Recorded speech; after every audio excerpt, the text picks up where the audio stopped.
আসসালামু আলাইকুম ওয়ারাহমাতুল্লাহি ওয়াবারাকাতুহু।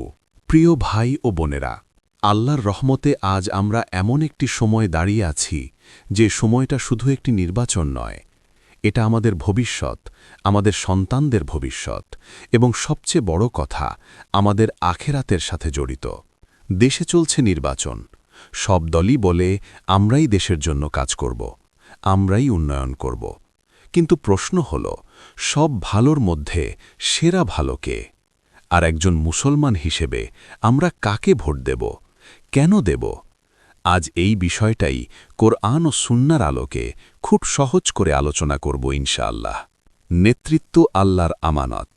প্রিয় মুসলিম ভাই ও বোনেরা, নেতৃত্ব কোনো খেলনা নয়, নেতৃত্ব ক্ষমতার নাম নয়, নেতৃত্ব হল আল্লাহর পক্ষ থেকে একটি আমানত।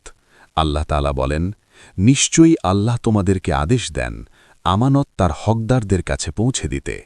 সূরা আন-নিসা আয়াত ৫৮। ভোট দেওয়া মানে কি? ভোট দেওয়া মানে একজন মানুষকে একটি আমানত তুলে দেওয়া। এখন প্রশ্ন, আমি কি এই আমানত এমন কারোর হাতে দিচ্ছি যার আল্লাহ ভীতি আছে? ইসলামে নেতৃত্বের যোগ্যতা। রাসূলুল্লাহ সাল্লাল্লাহু আলাইহি ওয়াসাল্লাম বলেন, যে ব্যক্তি মুসলমানদের কোনো দায়িত্ব গ্রহণ করে অথচ সে জানে যে তার চেয়ে যোগ্য কেউ আছে, সে আল্লাহ ও তার রাসূলের সাথে খেয়ানত করল। হাকিম সহিহ। এই হাদিস আমাদের চোখ খুলে দেয়। নেতা হবার যোগ্যতা কি?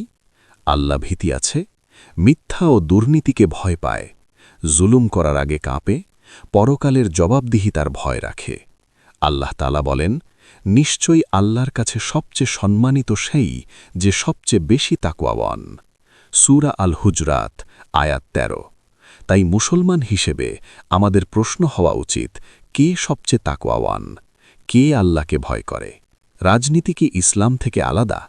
অনেকে বলে ধর্ম আলাদা, রাজনীতি আলাদা। কিন্তু ইসলাম কি শুধু মসজিদের মধ্যে সীমাবদ্ধ? না প্রিয় দোস্ত, ইসলাম হল জীবনের পূর্ণাঙ্গ বিধান। আল্লাহ তাআলা বলেন, হে মুমিনগণ, তোমরা ইসলামে পূর্ণভাবে প্রবেশ করো। সূরা আল বাকারা আয়াত ২০৮।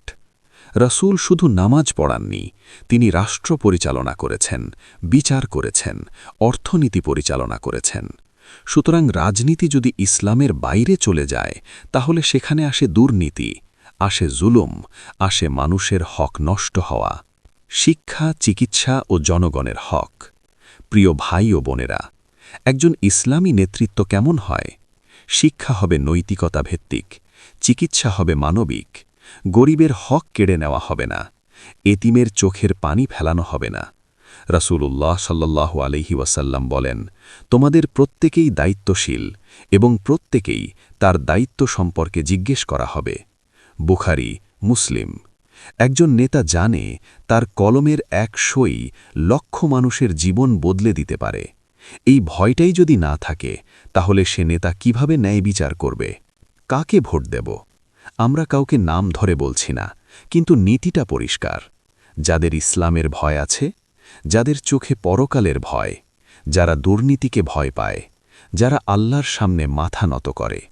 আল্লাহ তাআলা বলেন, যদি তারা ন্যায় বিচার করে তবে আল্লাহ ন্যায়পরায়ণদের ভালোবাসেন। সূরা আল মায়েদা আয়াত ৪২। আপনার একটি ভোট হয়তো ছোট মনে হয়, কিন্তু আল্লাহর কাছে এটা সাক্ষ্য হয়ে থাকবে। সতর্কবার্তা ও দোয়া।